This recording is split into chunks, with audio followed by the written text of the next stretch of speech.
Palhoça pode ficar fora da rede integrada do transporte coletivo da Grande Florianópolis. Governo envia ao Congresso 3 novas propostas de ajuste fiscal. Projeto prevê a extinção de municípios com menos de 5 mil habitantes e arrecadação inferior a 10% das despesas. Polícia apreende 25 quilos de maconha na BR-101 em Palhoça. Em São José, homens são presos com carga de 7 mil cigarros contrabandeados. Prefeitura de São José vai reduzir o ISS para o setor de tecnologia. Estas e outras notícias desta quarta-feira, 6 de novembro, agora, no Jornal Local.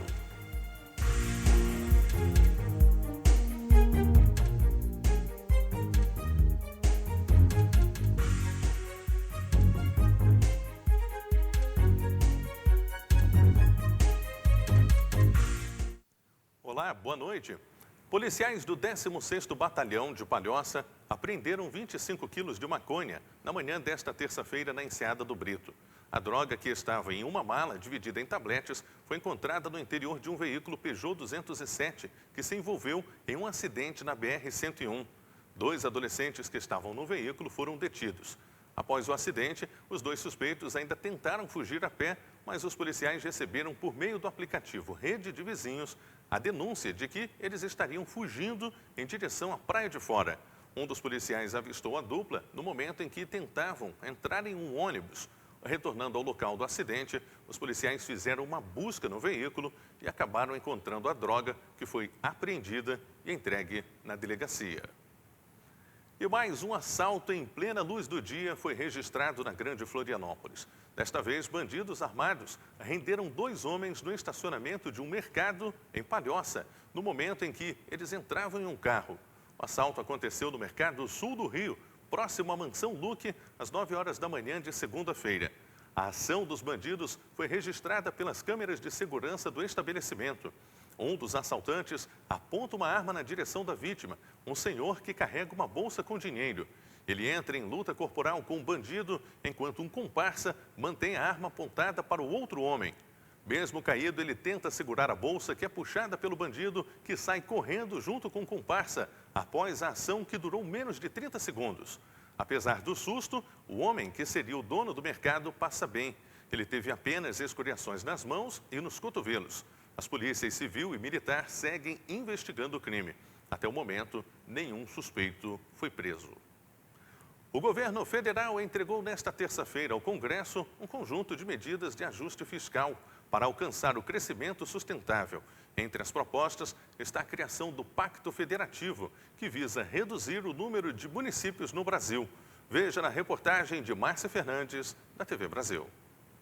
O presidente Jair Bolsonaro deixou o Palácio do Planalto por volta das 11 da manhã e foi a pé até o Congresso. A visita foi para entregar 3 propostas de emenda à Constituição que prevêem novas medidas econômicas. Recebido pelo presidente do Congresso Nacional, Davi Alcolumbre, Bolsonaro destacou a importância das medidas. E nós temos certeza que em pouco tempo, talvez no início do ano que vem, meados do ano que vem no máximo, essa proposta se tornar uma realidade e ela fará muito bem para todos nós. O plano foi batizado de Mais Brasil e propõe uma série de mudanças para ajustar as contas públicas, manter as despesas e receitas equilibradas e permitir que o país volte a crescer, criando um ambiente mais propício para os negócios e para a geração de empregos. O Mais Brasil é composto por 3 propostas de emenda à Constituição, que agora serão analisadas pelo Congresso. A PEC do Pacto Federativo, que destina mais recursos para estados e municípios e diminui a quantidade de municípios. A PEC emergencial, que proíbe estados e municípios endividados de criarem despesas obrigatórias e aumentarem gastos com funcionalismo, além de tornar possível a redução de até 25% da jornada de trabalho, com reflexo no salário dos servidores. E a PEC dos fundos públicos, que permite a utilização de 220 bilhões de reais parados em fundos para o pagamento da dívida pública. Nos planos do governo também estão as privatizações de empresas estatais, a reforma tributária e a reforma administrativa, que prevê alterações para os concursos públicos. Nós temos que transformar o Estado. Isso foi um compromisso de campanha. Então, se existe uma aliança política de centro-direita, ela tem que trabalhar nisso. A criação de um pacto federativo através das 3 propostas de emenda à Constituição, as PECs, enviadas pelo governo ao Congresso nesta terça-feira, sugere a redução do número de municípios no Brasil. A ideia é acabar com cidades com menos de 5 mil habitantes e que tenham arrecadação menor que 10% das despesas totais. Em Santa Catarina, que tem 295 municípios, pelo menos 39 seriam incluídos nesta lista do governo federal. Entre eles, seriam extintas as cidades de Águas Frias, com 2.397 habitantes, Bom Jardim da Serra, com 4.663, São Bonifácio, com 2.922 e Urupema, com 2.492 habitantes. De acordo com o IBGE, pelo censo 2018, 1.257 municípios brasileiros têm menos de 5 mil habitantes. A maioria destas cidades está localizada nos estados de Minas Gerais, São Paulo e Rio Grande do Sul. A Delegacia Virtual da Polícia Civil de Santa Catarina passou a oferecer desde segunda-feira a opção de registro online de boletins de ocorrências sobre maus-tratos contra animais. Para registrar a ocorrência, é preciso acessar o link no site da Polícia Civil. O registro destina-se a fatos descritos como maus-tratos contra animais e denúncias da prática de atos de abuso, abandono, ferimentos propositais ou mutilação de animais silvestres, domésticos, nativos ou mesmo exóticos. Segundo o diretor de inteligência da Polícia Civil, Alfeu Orbem, todos os BOs eletrônicos serão enviados para a delegacia da área do fato para investigação. Apesar da opção de realizar o boletim de ocorrência online, o cidadão que deseja fazer o registro pessoalmente pode fazê-lo presencialmente. Outros tipos de ocorrência já podem ser feitas online, como acidentes de trânsito sem vítimas, perda de documentos, ameaça, calúnia, difamação, roubos e furtos. Comissão debate porte de armas para agentes socioeducativos em Santa Catarina. Veja na reportagem. A delegada da Polícia Federal, Clarissa Cassol Dalmolin, chefe do Sistema Nacional de Armas em Santa Catarina, participou de reunião da Comissão de Segurança Pública da Assembleia Legislativa. Em pauta, o porte de armas para os agentes de segurança socioeducativos. São esses agentes que trabalham nos Centros de Atendimento Socioeducativo do Estado, que recebem adolescentes em conflito com a lei. Atualmente, conforme a lei federal que criou o Estatuto do Desarmamento, esses profissionais não têm permissão para o porte funcional de armas. Uma lei estadual de 2009, possibilitando esse porte, está em julgamento por inconstitucionalidade no Supremo Tribunal Federal. Na reunião da Comissão de Segurança Pública, a delegada afirmou que a Polícia Federal em Santa Catarina vem concedendo aos agentes de segurança socioeducativos apenas o porte de arma para defesa pessoal. O deputado Bruno Souza foi quem fez o requerimento para a vinda da delegada. É muito frustrante, na verdade, viver em um país onde o porte de armas para quem precisa se defender, para as pessoas que querem defender a sua vida, tem que passar por isso tudo. Nós nem deveríamos estar discutindo isso. Nós estamos falando de agentes socioeducativos que prestam um serviço à sociedade e por isso colocam a sua vida em risco. E nós estamos aqui discutindo maneiras de conferir a eles o meio de se defender. Durante a reunião, os deputados membros da Comissão de Segurança Pública aprovaram alguns projetos em tramitação. Um deles institui o Fundo de Melhoria da Perícia Oficial, com parte dos recursos do Fundo de Melhoria da Segurança Pública. O objetivo é garantir a autonomia orçamentária do IGP, o Instituto Geral de Perícias, responsável pelas perícias criminais e pelos serviços de identificação civil e criminal. A proposta ainda precisa passar pela Comissão de Trabalho, Administração e Serviço Público antes de ser levada para votação em plenário. E 2 homens foram presos nesta terça-feira por policiais militares rodoviários com 7 mil maços de cigarros contrabandeados em São José.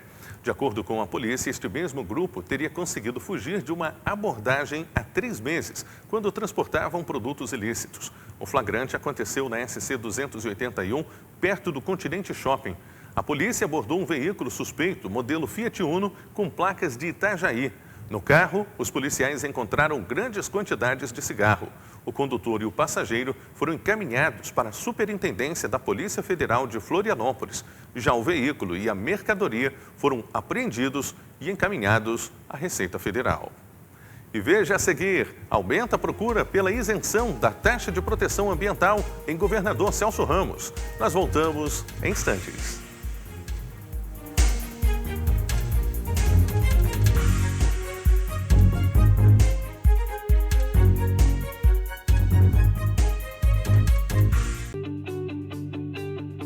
No programa Empresários em Movimento desta quinta-feira, você vai saber o que a Associação de Empreendedores de Micro e Pequenas Empresas está fazendo para dar suporte e fortalecer os empresários aqui do estado. Só este ano, mais de 100 mil empresas foram abertas. Vamos falar também sobre o mercado publicitário e como você criar um site seguro para gerar mais visibilidade na web. Você não pode perder, o Empresários em Movimento começa às 10 horas da noite e eu espero você.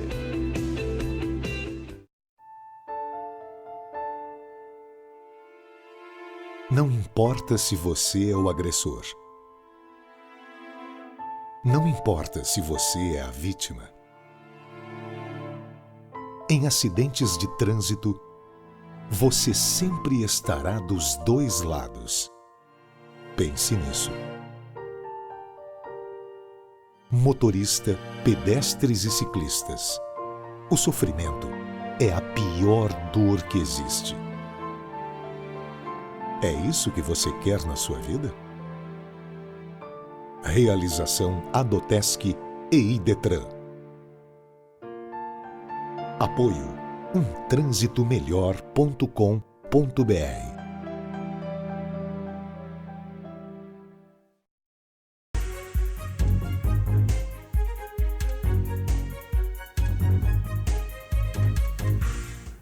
O chefe da Defesa Civil de Santa Catarina, João Batista Cordeiro Júnior, entregou cartas de inundação e sistemas de previsão de eventos hidrológicos críticos para mais 5 municípios da Grande Florianópolis e do litoral sul de Santa Catarina. A ação dá embasamento técnico para os órgãos municipais na previsão de cheias, inundações e para o apoio na operação de projetos de proteção e defesa civil. Na solenidade, realizada no Centro Integrado de Gerenciamento de Riscos e Desastres de Tubarão, os documentos foram repassados para as cidades de Araranguá, Forquilinha, Tubarão, São João Batista e Santo Amaro da Imperatriz. Serão contemplados 35 municípios e, para isso, a Defesa Civil investiu R$2,5 milhões de reais.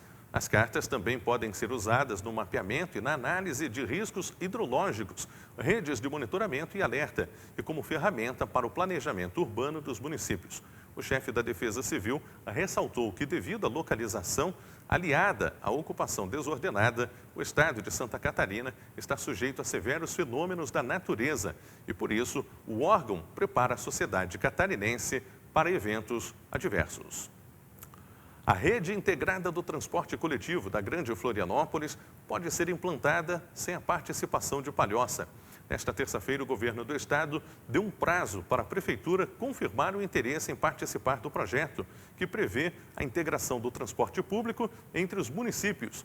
O governo também pede celeridade à Câmara de Vereadores de Palhoça na análise e na aprovação do projeto de lei que delega à SUDERF, a Superintendência de Desenvolvimento da Região Metropolitana da Grande Florianópolis, a competência sobre as linhas municipais do transporte coletivo, sob pena do município ficar fora do sistema. A Prefeitura e a Câmara Municipal têm até a próxima sexta-feira, dia 8 de novembro, para se manifestar. O projeto de lei está em tramitação na Câmara de Vereadores desde maio e já foi aprovado nas demais cidades. Após esta aprovação, o governo do estado vai dar continuidade à implantação do sistema. Aprovado o projeto de lei que trata da prevenção e combate à automutilação. Veja na reportagem da TV AL. O aumento no número de casos de automutilação entre adolescentes preocupa cada vez mais os profissionais da área da saúde mental. Pesquisas internacionais apontam que entre 16% e 23% dos adolescentes têm práticas autolesivas, comportamento que costuma ser um dos primeiros atos antes da tentativa de suicídio. De acordo com as pesquisas, o bullying nas escolas é uma das principais causas. Pensando nisso, o deputado Sérgio Mota apresentou o projeto de lei aprovado pelos parlamentares em plenário, incluindo no calendário oficial de eventos de Santa Catarina a Semana de Prevenção, Conscientização e combate à automutilação, a ser realizada todos os anos na primeira semana de setembro. O objetivo é promover palestras, seminários e exposições educativas sobre o tema, para orientar os jovens a respeito dos perigos da prática automutilatória. Nós temos visitado as escolas e visto que isso tem virado uma epidemia. Muitos jovens se automutilam, jovens que estão com problema de vícios, problemas emocionais, e vai gerando um problema, gera o outro. A automutilação gera depressão, gera suicídio. Então, nós detectamos que isso está virando uma epidemia, caso de saúde pública.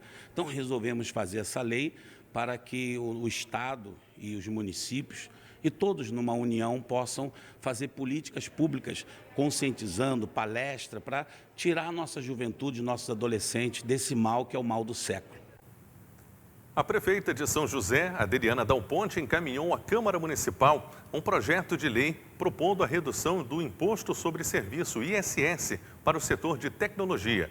O objetivo é estimular o desenvolvimento deste setor na cidade, equiparando a alíquota aplicada pelos municípios vizinhos, fixada em 2% e garantindo competitividade às empresas que desejam se instalar em São José.